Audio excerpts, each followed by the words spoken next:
사랑하는 성도 여러분, 귀신 들린 어린 딸을 데리고 있는 한 여인이 예수께 찾아왔습니다. 여자는 죽을 만큼 간절했을 거예요. 그런데 예수님의 반응이 좀 심상치가 않습니다. 예수께서 여인에게 말씀하셨습니다. 자녀들이 먹는 빵을 가져다가 개에게 던져주는 것은 옳지 않다. 예수님은 왜 소외당하고 희망이 없는 이 가련한 모녀에게 이렇게 혹독한 말을 한다는 말입니까? 그런데 그 여인이 대답을 하는데, 그렇습니다. 주여, 하지만 개들도 식탁 밑에서 자녀들이 떨어뜨리는 부스러기를 주워 먹습니다. 의외의 대답이 나왔어요. 이 여자가 화내야 마땅하지 않습니까? 여인의 반응은 이런 것이죠. 자존심 상할 말을 하셨는데도 그런 문제를 중요하게 생각하지 않았다는 거예요. 왜 우리가 신앙생활 하는데 걸려 넘어가는 줄 아세요? 자존심 때문에. 내가 교회 오는데 날 눈여겨보지도 않고 안내도 하지 않고 에이씨 안 간다. 거기서 넘어지는 거예요. 이 여자도 그럴만해요. 너는 개다. 근데 이 여자의 귀에는 그런 게 안 들리는 거예요. 자기 딸이 귀신 들려서 매일 밤 매일 고생하는 걸 보면서 그런 소리도 안 들리는 거예요. 이 여인에게서 발견하는 것이 있어요. 부스러기 믿음이에요. 다 안 줘도 좋아요. 부스러기라도 좋아요. 이게 부스러기 믿음이에요. 얼마나 은혜로운 믿음이에요. 나는 그거라도 만족하겠습니다. 믿음이란 무엇입니까? 자신이 아무것도 아니고 아무것도 할 수 없는 존재라는 것을 깨닫게 되는 것입니다. 자신을 내세우는 것은 믿음이 아닙니다. 자존심 때문에 믿음의 세계에 발을 딛지 못하는 사람이 우리 주변에 얼마나 많은지 모르겠습니다. 상처를 받았다는 것 자체가 이미 믿음이 아니에요. 자기가 살아있다는 증거죠. 죽은 사람이 무슨 상처를 받습니까? 이제 우리는 부스러기라도 감사할 줄 알아야 합니다. 부스러기 믿음은 겸손한 믿음을 의미합니다. 무엇을 주어도, 아니 안 주어도 감사합니다. 다니엘은 그리 아니하실지라도 나는 하나님만 섬기겠다고 말했습니다. 여인에게는 내면에 이런 믿음이 있었습니다. 예수님이 이렇게 대답했어요. 예수님이 귀신아 나가라 안 그러셨어요. 내가 그렇게 말했으니 내가 그렇게 될 것이다. 그 순간에 딸의 귀신이 떠났다는 거예요. 할렐루야. 그런 일들이 여러분 기도 속에서 경험되기를 바랍니다. 우리가 기도를 얼마나 수없이 해요. 다 허공을 치는 기도예요.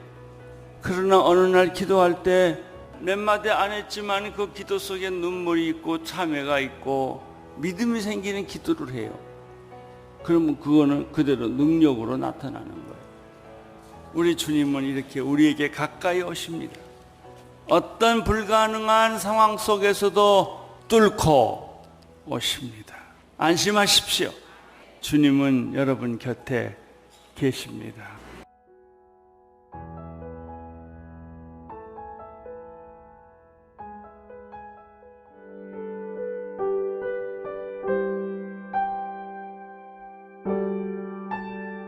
사랑하는 성도 여러분,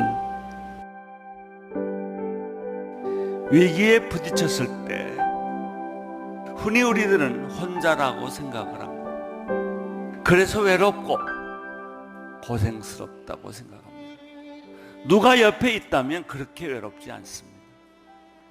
예수님이 계셨지만 예수님은 우리가 위기에 부딪혔을 때 주무시는 것 같이 느껴졌다는 것입니다. 돌풍이 일어났을 때 사실 예수님은 배 뒤편에서 베개 베고 주무시고 계셨지요. 여러분, 우리는 여기서 또 하나의 더 중요한 사실을 하나 발견하게 됩니다. 위기 앞에서 어째서 예수님의 제자들은 혼비백산을 했고 예수님은 배 뒤편에서 베개 베고 주무시고 계셨을까 하는 것입니다. 그 이유는 제자들에게 있어서 이 돌풍, 위기 상황이라는 것은 절망을 의미했기 때문에 죽겠구나. 예수님은 이 돌풍이나 위기는 지나가는 바람이구나 이렇게 생각했어요. 그래서 주무실 수 있었어요. 생각해 보세요. 배가 물에 빠진다면 제자들만 빠지겠습니까? 예수님도 빠진다는 생각을 제자들은 왜 못했을까요? 여러분은 절망을 어떻게 생각하십니까? 여러분의 인생에 갑자기 끼어든 해석할 수 없는 위기 상황을 뭐라고 해석합니까? 여기서 또 한 가지 발견하는 것이 있습니다. 한계에 부딪힌 제자들이 드디어 예수님을 찾았다는 것입니다. 주님, 우리가 죽게 되었습니다. 왜 안 깨워도 주님은 다 아실 거라는 생각을 왜 못했을까요? 이게 우리의 믿음의 한계일까요? 인내의 한계일까요? 지금도 그래요. 주님은 꼭 주무시는 것 같아요. 나하고 상관없는 것 같아요. 이 경계선에 있어요. 그래서 믿음에 실족하기도 하고 믿음의 승리도 하기도 합니다. 예수님께서 제자들에게 하신 말씀은 무엇입니까? 왜 그렇게 무서워하느냐? 왜 그렇게 흔들리느냐? 당신이 교회 나온 지 얼마나 되는데, 예수 믿은 지 얼마나 되는데 아직도 그런 문제 가지고 흔들리느냐? 무서워한다는 말은 무엇이에요? 두려워한다는 말이에요. 두려움의 정체란 무엇입니까? 믿음이 없으면 두려움이 생깁니다. 예수님께서 하신 말씀이 왜 두려워야 하느냐?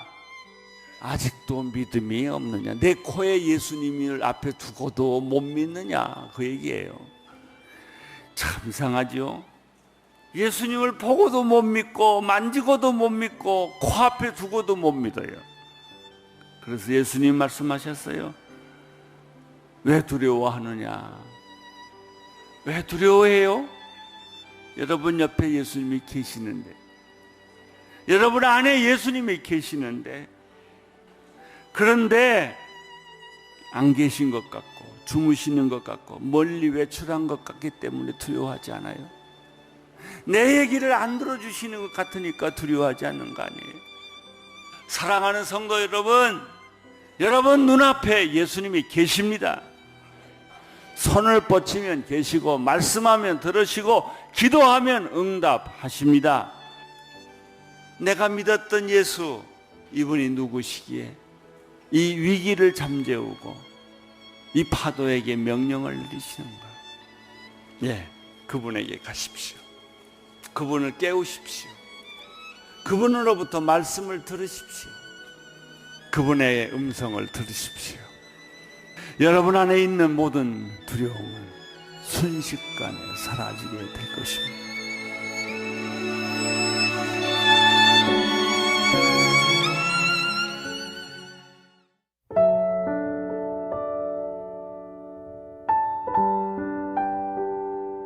사랑하는 성도 여러분, 회당에서 예수님은 말씀을 가르치러 갔지만 예수님이 만난 사람은 손이 오그라든 사람이었어요. 예수님은 그 사람에게 말했어요. 내 손을 펴라.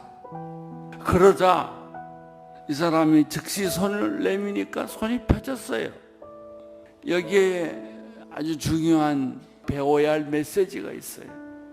예수님께서 오그라진 손을 가지고 펴라. 그러니까 이 남자가 몸부림쳤어요. 그냥 손을 폈어요. 왜? 펴려니까. 그것이 믿음이에요. 믿음은 이렇게 단순한 거예요. 의심하고 회의하고 생각해보는 게 아니에요. 우리들의 문제는 뭐냐면, 하나님은 왜 이렇게 덜 떨어지게 믿냐면 의심이 많아서, 내 생각이 많아서, 그래서 안 되는 거예요. 그냥 말씀대로 순종하면 돼요. 이 손이 오그라진 사람에게 있어서 치유는 간단해요. 예수님이 손 펴라 그러니까 핀 거예요. 거기에 다른 의심이 없었어요. 사랑하는 성도 여러분, 손펴라고 그러면 피우고 눈 뜨라고 그러면 뜨고 걸으라고 그러면 걸으세요. 따지지 마세요. 의심하지 마세요. 마음이 복잡한 바리새인이나 율법학자들은 자신의 굴레를 벗어나지 못하고 그 사고방식을 바꾸지 않았습니다. 예수 만난 사람들은요, 나이와 상관없어요. 당신의 삶의 경력과는 아무 상관이 없어요. 예수 믿으면 흥분된 사람이에요. 그분이 주시는 기쁨, 그분이 주시는 찬송, 그분이 주시는 기도, 아무 때고 아무 데서나 기도해요. 우리는 기도하려면 눈치 다 보고 앞뒤 살펴보고 기도하잖아요. 그건 성령 충만 아니에요. 그건 여러분이 이성으로 믿는 거예요. 습관으로 믿는 거예요. 나는 여러분 마음속에 오늘 성령님이 충만하기를 바랍니다. 하늘의 영광이 여러분의 가슴속에서 빛나기를 바랍니다. 짧게 살아도 병들고 살아도 그것이 있으면 산 사람이요. 오늘 여기에 수천 명이 앉아 있어요. 수천 명을 다 제자로 삼았을까요? 그 중에서 하나님을 위해서 목숨을 바칠 사람을 찾았을까요? 가룟 유다는 자살했죠. 나머지 10명은 다 살해를 당했어요. 사도 바울은 감옥에서 목베어 죽었어요. 이게 제자예요. 그러나 예수님은 그 12제자를 통해서 세상을 변화시켰다는 거예요. 나도 가끔 질문해요. 너 죽는 게 무섭니? 예수 믿고 모든 게 잘 돼야 되니? 아니요. 저 잘못돼도 괜찮아요. 주님이 어디를 보내시든지 간에 나는 갈 거예요. 여러분, 예수님이 여러분을 위하여 목숨을 바쳤는데 내가 예수님을 위하여 목숨 버리는 게 뭐가 무서워요? 그런 각오로 사세요. 예수님이 나를 건강케 하고 나를 부유하게 하고 나를 승진시키고 내 자식 잘 되고 하기 위해서만 예수 믿는 게 아니란 말이죠. 그런 생각 다 버리세요.